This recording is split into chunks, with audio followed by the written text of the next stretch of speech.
Hi, everybody. It is Tara Boothby from Sojourn Psychology out here in Alberta, and we are in Pride Month. It's our time to celebrate inclusion and that we all matter. So I asked someone I deeply admire, David Hayward, back on The Naked Pastor.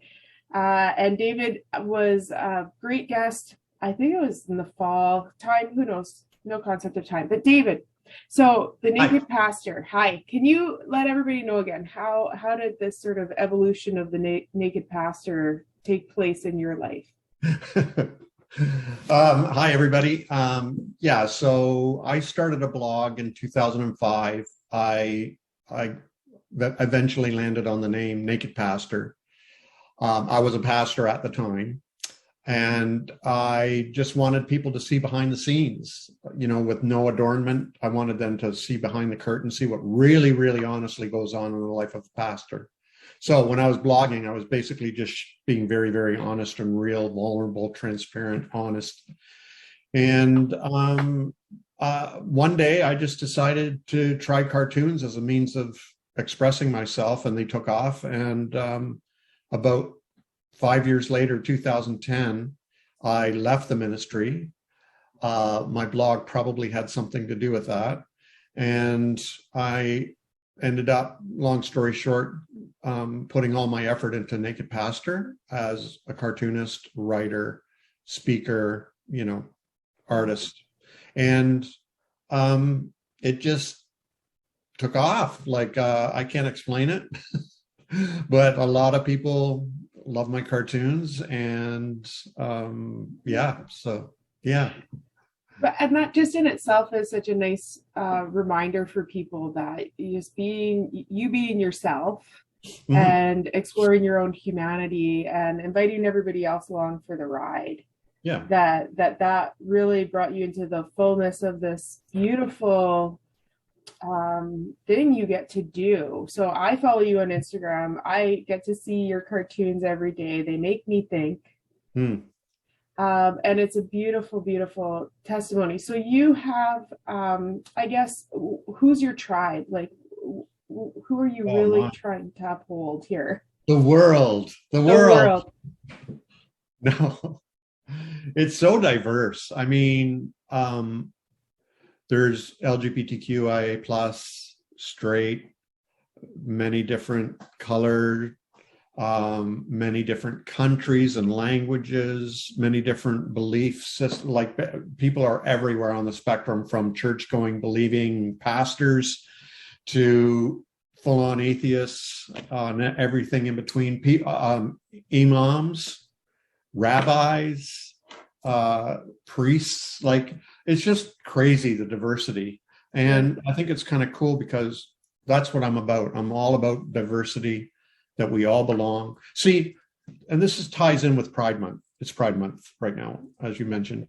But my driving, I think my main engine is my own personal freedom. And I have the right to be who I am. And I automatically believe that applies to everybody. Yes. They have the right to be who they are, including LGBTQIA plus people, right? You understand? I'm not saying, I'm not lowering the bar to include everybody. I'm raising the bar that we all have the right and the freedom to be who we are and to come out as who we are, to be authentic. Some of us have more risk and more opposition and maybe threats, and it's scarier, but that's my bottom line. That's what I'm about. So when I'm speaking this way or drawing cartoons this way, hopefully it appeals to everybody.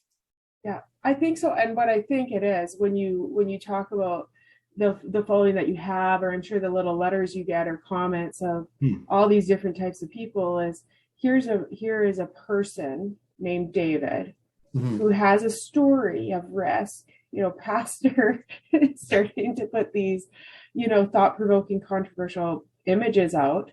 Yeah. And so it's relatable. So you have a picture of, what looks like a North American church structure and somebody talking about their image of God, and it transcends because it's your humanity. So the more I love my own humanity, the more I can express and experience love of others' humanity. That's right. Because we are all in the heart of love. Right. Yeah. I mean, that's just how it works. You understand that as a psychologist, is that the more you know yourself, the more you know and understand and are self-aware and love yourself, that translates into the whole world. Yes. So that's the dynamic I'm seeing happen all the time. The more we love ourselves and appreciate ourselves as we are, then we that same respect and love gets applied to everybody around us. Yeah. And I would say for myself, from a Christian point of view, and I mean, I don't know what I view of that word right now. However, raised as a Christian in that North American building image, I don't think I knew that we are all in the heart of love. That is a new like understanding of my trust in spirituality. You know, that there's a freedom in exploring what is love and how is God associate, or God is love, not just associated. He's totally it, 100%. And we are in, you know, as Brad Jerzak would say, you're in. You're in. Look, this is something that a lot of people don't understand about love, because, you know, there's a lot of talk about love these days and romance and everything. And there's a soulmate out there for us and so on and so forth. So I know there's romance, and, you know, we can love cake and we can love football and we can love whatever. Well, I'm talking about big letter love. I'm talking about, you know, true love, like the love of all things. That it's like it says in the Bible, it's like rain, it's like sunshine, it's indiscriminate, it falls on everyone, everybody's included. It's like gravity. I don't think they knew about gravity back then, but maybe he would have used that as an illustration, that gravity pulls everything in, nothing's excluded. And that's what love is like. That's what love is. Love just loves. It doesn't care about its object. I mean, what I mean is it's indiscriminate. Of course it cares, but it doesn't care who or what the object is. It falls on everyone. It pulls everyone in. So that's what the kind of love I'm talking about. Yeah, it's this, I love the way you said that, and that powerful image of gravity, that love pulls everyone in. You're in. And there's this problem. And I've wondered, you know, well, first off, what was really uncomfortable for me a couple months ago, I had the privilege of speaking to William Paul Young. I'll just say his name. And he said to me, you know, he just endorsed my new book. Did he? Good. Yeah. As he should. And he said to me, you know, you're pure of heart, right? It really bothered me. You know, here I am. I should know. I am a Christian and I do Christianity and all these things. And this lovely person said to me, from a heart of love, you are pure of heart. And in all my years of believing I knew what God's love is, you are pure of heart. So our pure of heartness. And there's this thing. So whether whomever I am, whomever you are, whomever we all are, we're all pure of heart. So there's powerful, this, it's powerful inclusion. It's powerful inclusion that our humanity is a beautiful part of all of us being pure of heart. Yeah, that's powerful. It's so powerful, and it's hard to let it saturate. Well, it's because, as you know, us growing up in our Christian homes and churches and everything, and I don't think anybody was being intentionally cruel. It's just that it just gets passed on down that we're born sinners. And, you know, I even remember I was at a conference, and it was Calvinist theology kind of thing, and where the speaker said, yes, you can even go up to a newborn baby and tell them they're going to hell because they're evil. They're sinners. And they need salvation because their heart is desperately wicked. And it's a lot, but there's that, when you believe something, you have to go the whole way. You have to carry it all the way to its conclusion, and that's what its conclusion is. And so when we hear things like you're pure of heart, or that you're okay, or that one of my cartoons that is so offensive to so many people, where Jesus is saying to people, the greatest healing is realizing you don't need healing. Like, that's so offensive to so many people, because we're taught it, we're brainwashed into believing, and we're so certain because it's been taught to us so many times that we're terrible, desperate, wicked, worm sinners, and desperately broken, and need healing. And so it is powerful. It can really be overwhelming and very moving to be told, hey, you're okay. And my job is just to help you realize that. Yeah. And that's the tie-in between spirituality and mental health, as well as that idea of you're okay, you're pure of heart. And it's not about doing, there's a spiritual abuse. Right. And I think about spiritual abuse from often, but lately a little bit more. And then I've seen on your Instagram, you've been talking about spiritual abuse as well. And yes, it's just what David is noticing with us here, this idea that we are so depraved. But, you if you're lucky enough to be a parent or to have an earned, secure love relationship as an adult, and there's more moments with a little baby, but there's this tenderness of, you see, if we have the language, there's that person's pure of heartness. Yeah. I get to love their pure of heartness. Yeah. It's powerful. Yeah. It's powerful. Life-changing, powerful. And then the falsehoods of spiritual abuse or rules. We need answers, which David will clearly tell us. He has a book about asking questions. Yes. Questions are the answer. That's right. Questions are the answer. It takes great faith to ask questions. It takes great faith to doubt. But when we think we need rules, that's when we oppress and wound other people. Right. Yeah, totally. And this is what freedom is all about. It's like, rules are helpful sometimes, like in games and in some community situations. So, for example, I have an online community called The Lasting Supper, and we have values. We call them values. We try to avoid the word rules, but a value. So, for example, we don't correct or rebuke or try to give advice or anything like that. We value your giving you space to vent. That's first and foremost. We listen before we speak. And if we don't like it, we move on. No cross talking. No, none of this. So those are our values that we uphold. And after a while, people learn, you know what? These aren't just rules. This makes everything run smoothly. This is just how a good, healthy relationship works. It's like my wife and I, we don't have rules on how to relate to one another, but we just learn over time what works, right? So, and what helps our relationship thrive.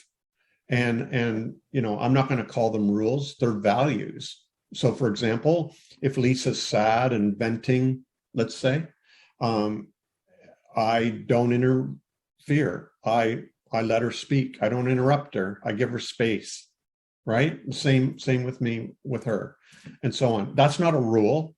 When I'm speaking, you shall not speak. It's just how we make our relationship run smoothly. And so that's why I feel I might have mentioned this last time on your podcast. I think the question that every community should wrestle with is, how can I be free without violating your freedom? And how can you be free without violating my freedom? And if we can wrestle with that question and that tension and that dynamic, I think we're on our way to being a healthy community and relationship. I love that. And I think that fits with your imagery of gravity. It's like, I cannot make gravity for you. Me holding tightly onto you does not make you stick to the earth. Me standing on you does not make you stick to the earth better. And then this loving and graciousness towards myself, because sometimes I try to hold somebody down to the earth or stand on their shoulders, right? Which is about rules, or like what I think other people should do, or what other people think I should do. Right. And I love what you said about rules too, because rules are helpful for games. But I have, I'm an older mom. We started late in life, so we've got a 4 to 5 year old, and try playing games with them, because rules are good for games, but kids have this innate desire to see what it would be like if the rules weren't there. Yeah. And it's just in us to question, do these rules need to be there? Yeah. We do need some structure and guidance. There's things that help us feel at peace with our humanity. Mm-hmm. And then there's just loving. There's loving ourselves, receiving spiritual love from God, and loving other people. Right. Mm-hmm. Yeah. Totally agree. 100%. And that's mental health. That's mental health and spirituality. And then there's this part of you and I have a deep-seated love for marginalized groups or people who have been really wounded by religion. Mm-hmm. So I guess for you, you're an expert, I will say, on how to speak with people who have been really hurt by a religion. Yeah. So, yeah, absolutely. I might be an expert, but it's only because I've been there. I've been spiritually abused. I was a part of a system called the church where I was complicit in systemic abuse that the church inflicts on its members. Because I believe that every institution, doesn't matter what institution it is, anything from government all the way down to a marriage, every system, the gravitational pull is towards the dehumanization of its members. And therefore, we need to be intentional at working against that all the time, every day. And that's why a lot of abuse happens, is because it takes a lot of work to not abuse. It takes a lot of work to prevent it from happening. And a lot of churches it's easier to control people and manage people by employing coercion and manipulative tactics, which I consider abusive. So it happens, like I said, all the way from government, all the way down through to the church, to schools, to jobs, companies. Did I say schools, medicine, any institution, right down to families and marriages. Mm-hmm. And so the way I talk with abused people is, because I've been there, done that, is there's a really good book out. Maybe you've read it. A couple of authors. One of them is Maslish, and it's called How to Talk So Kids Will Listen, and Listen So Kids Will Talk. It's a tiny little paperback, and it's one of the most powerful and influential books Lisa and I ever read on how to be a parent. But it's not just good for parenting, and it's just good for relationships. Yeah. It's how to communicate, how to talk so people will listen, how to listen so people will talk. And I try to provide safe spaces where people feel free to speak without being interrupted or, parroted or interpreted or corrected or, whatever. And also I provide a place where they know I'm listening to them. I'm actually hearing what they're saying without defensiveness or, without a strategy or, solution or anything in my head. I just listen and I speak in ways that are liberating to other people. And so as a result, a lot of people come to me with their problems in their marriages or in other relationships or in their churches or pastors or, stories of abuse. It's so prevalent. It's unbelievable. But yeah, just providing a safe space is all you need to do, and the rest takes care of itself.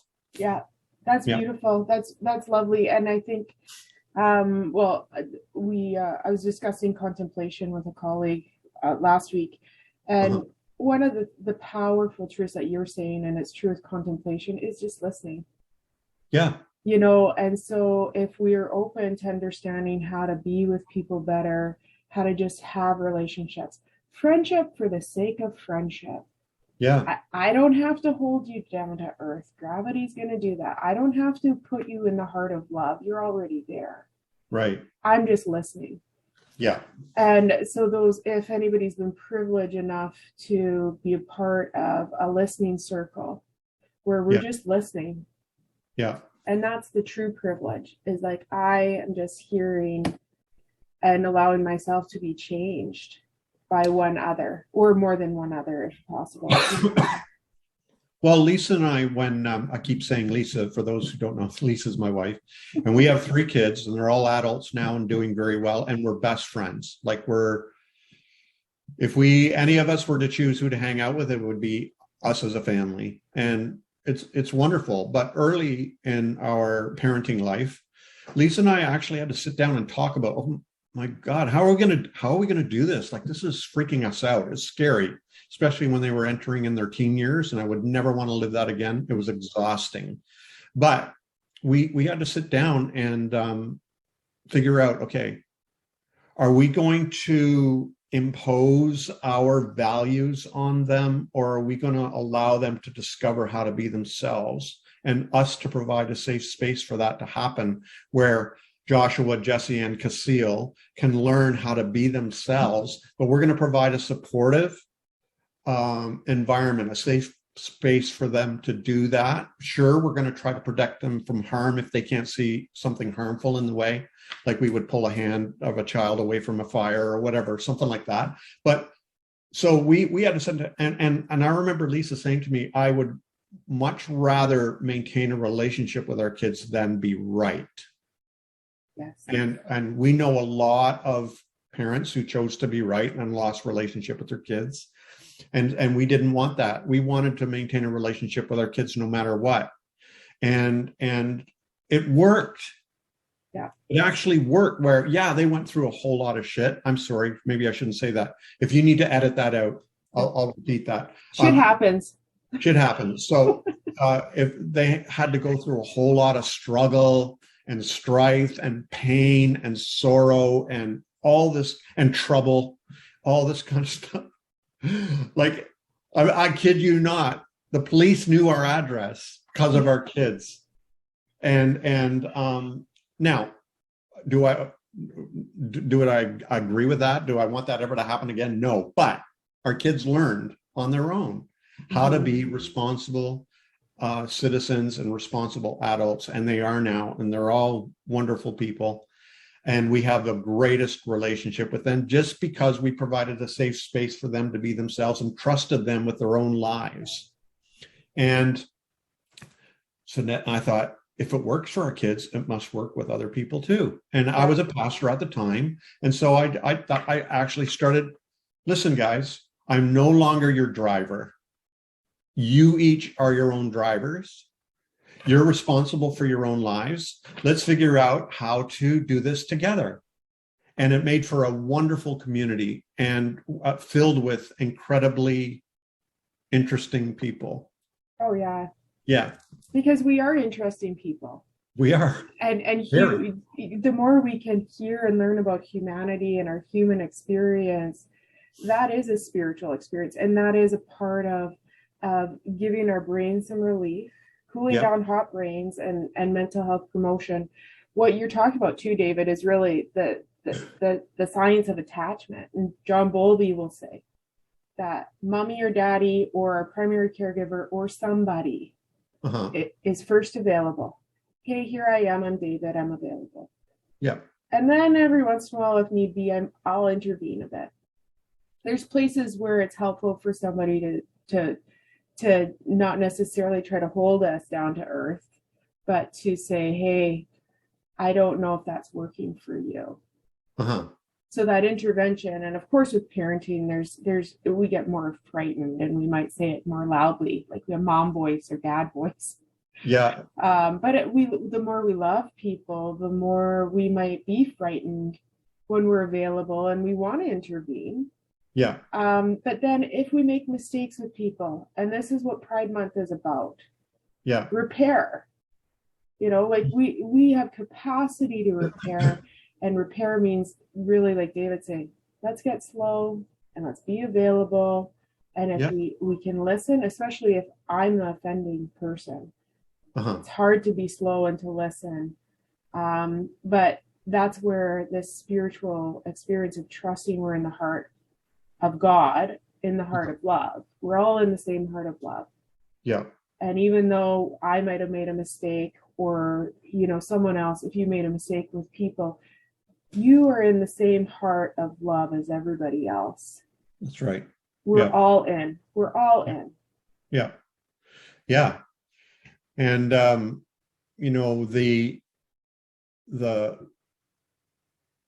one of the big things that changed for me during this whole time, and it kind of culminated in 2009 when it all came together, kind of like a puzzle piece.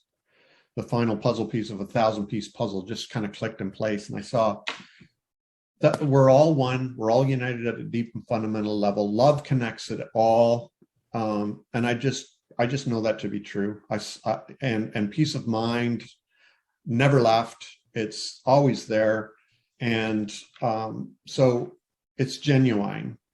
But one of the big things that happened for me was, and this all conjoined with, being a parent and being a pastor and everything, is that concern with, or obsession rather, with the details of people's lives and wanting them to be or live a certain way or whatever went. Mm-hmm. That whole thing of the desire to control other people or even manipulate or influence other people to be or do or something a certain way, it's gone. Mm-hmm. And so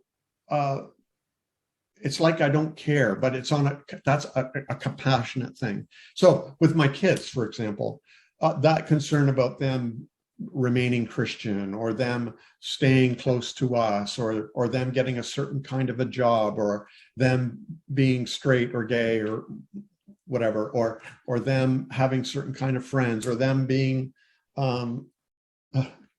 criminal or not, or that whatever, that concern left. That obsession with controlling other people, basically to alleviate my own fear and anxiety. But it's the same with my gay and trans and bi friends. I don't care. I really don't care. They can live their lives the way they want to. I don't care. Yeah. But I mean that it's not like I don't care. It's not like I don't. It's not unloving. Care about them. It's not unloving. It's loving. It's a detachment. Yeah, it's like a healthy, loving detachment. You release them. You release people. We released our kids, and to this day, they thank us for that. I think it's too, if I was going to make it more explicit, what I hear you saying is, I don't care to condemn you or to judge you, or the word associated that the world may give you, it means little to me. I care about knowing you, hearing you, being curious about you having this experience, a corrective experience is what we call it clinically. So, and that's it. It's like, I have no idea. Somebody tells me they have ADHD. There's like over 50% of the population has ADHD, and it's everybody's unique. Yeah, everybody's unique for sure. Yeah. Yeah, you must see all kinds in your practice, of course. All sorts of people, and what's interesting is, I get to work with people who have been raised Christian and identify within the cohort of LGBTQ plus X. Right. Very special. And I'll tell you, some of the most profound spiritual conversations, some of the most healing participation in relationship I've had, to know the heart of God, or that God, the heart of love, has been with LGBTQ plus X people who are trying to navigate the pain that they've gone through of being oppressed by a word. Here's your word, and that's not going to work, so I better hold you down to earth. Yeah. That word is ADHD. It's the color of your skin. It's your sexual identity. Yeah. It's your gender. I have a degree in theology as a girl in Bible school. Like that label didn't work. Being a girl studying theology. Yeah. Didn't work. Yeah. Right. So there's these things to just know. And my sort of this, I'll throw this out to you. I was like, why did this come to me yesterday? I'm like, maybe David, when we're talking, maybe David will be interested. Okay. So I was thinking about parenting teens and adult children. And I'm like, some parents are just better at making peace with themselves when their kids need to go out and fall flat on their face. Mm-hmm. And I hypothesized, I was like, I wonder if the more we can be with ourselves, be in the heart of love about how we've fallen flat on our own face. So if I can love and accept myself just the way I am, and if I can trust that I am still in the heart of love, with all the ways I've fallen flat on my face, and there's a couple, or there's millions, but the more I integrate that into myself, the more I can be with somebody who's struggling to integrate that into themselves. Mm-hmm. Yeah. But how other people define you or me or anybody who's listening to this is not our falling flat on our face. No, that's right. That's not falling flat on your face, just having a part of you that's unique. Yeah. Mm-hmm. No, that's right. So like you're talking about empathy, right? Yeah. And but here's the thing. I'm not gay. I'm straight. I'm married, cisgendered. Yes. With kids. But I feel like I empathized at least a fraction of what coming out as gay or trans would be for somebody, because I had to come out spiritually. Yes. And it was terrifying. I knew I was facing rejection and ridicule and everything, but it was only that one little thing, right? But every experience in our lives, you don't need a million pains or sufferings, just one for you to empathize with the rest of the human race. Mm-hmm. And that's what, for me, it's like, I understand at least a fraction. Like it was terrifying for me to come out spiritually. Yeah. As not Orthodox or, whatever. And, but I think about my gay friends or my trans friends who had to come out, and that terrifies me just thinking about it. Yeah. Right. But I am terrified because I understand, I empathize a little bit with what they're having to go through. And so, that's why we're celebrating Pride Month. We're trying to create safe space, not just in our homes or in our schools or in our places of employment, but in our countries, right? we're trying to create a safe space for people to be who they are, their authentic selves. And so the more people who empathize with the sufferings of others, the better it'll be. That's why we're celebrating Pride Month. And we're all in the rainbow. We're all in the rainbow. Yeah. And we're all in the heart of love, you know. And actually, David has a beautiful image of a heart full of a rainbow of people. That's right. And it's beautiful, and I have it. It's on the back of my laptop. I see it. Cool. You got the sticker, love everybody. Yeah, it's beautiful. Yeah, cool. And it's, you know, there's so many profound things here. And I just, you know, as we're sort of winding things down, I contemplate on this piece of like, why are we so affronted by uniqueness?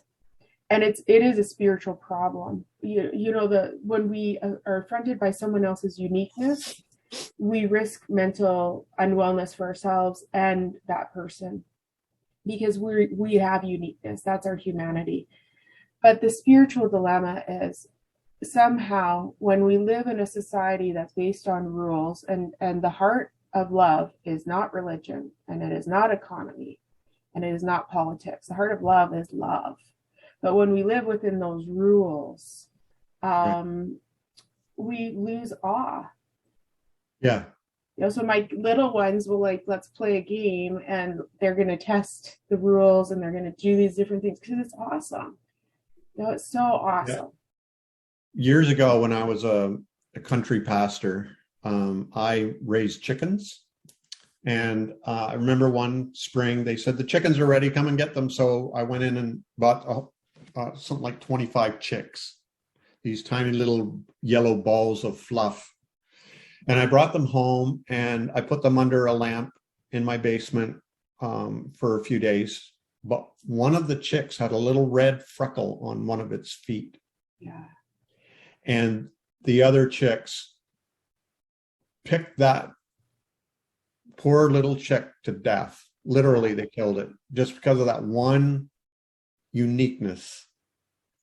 And that's where we get the term henpeck from. It's just like, and, you know, sometimes the human race is no better than those chicks that just terrorize somebody who's unique or has something different. They call it an aberration, and they feel the need to, you know, or, you know, to get rid of it, and to bully that person or harass that person and eliminate that person. And it's really sad. So I think, you know, as we increase awareness about the negative side, that this is cruel, and the positive side, let's empathize. We all can be unique. You know, if you allow that person to be unique, that means you get to be unique as well in your own way. And the people I know tons of people online, tons of people, and each and every one of them are unique in their own way. And I try to encourage them, be you, just be you, be unique. It takes a lot of courage. Yes, there's going to be risks, but we're here for you. And we celebrate uniqueness and individuality and authenticity. Beautiful. And we want to provide a safe space for that to happen. Yeah, that's lovely, David.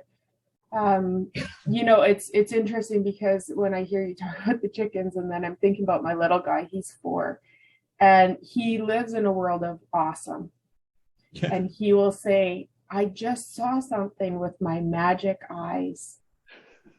And I think that's it. When I realize I am not the gravity that holds everybody else to earth. Right. And I trust we're all in the heart of love, then I can see people with my magic eyes. We don't lose them. We just forget to use them. Yeah. Mm-hmm. That's cute. Yeah. Magic eyes. It's cute. Yeah. So thank you, David. And anything that you'd like to say before we wind things down? Well, I don't know when this is going live, but tomorrow. I'm going to put it on June 11th. Okay, well, my new book is coming out, Flip It Like This, my cartoon book. It's my best ofs. And I have over 4,500 cartoons, but I had to pick 120 to go in my best of cartoon book. And it's just going to be great. So you can pre-order it now, though, on Amazon, Barnes & Nobles, Indie Books, your local bookstore, whatever. You can pre-order it. I'd appreciate that. But it's under $20. maybe a little bit higher for Canadian, but it's going to be a great gift.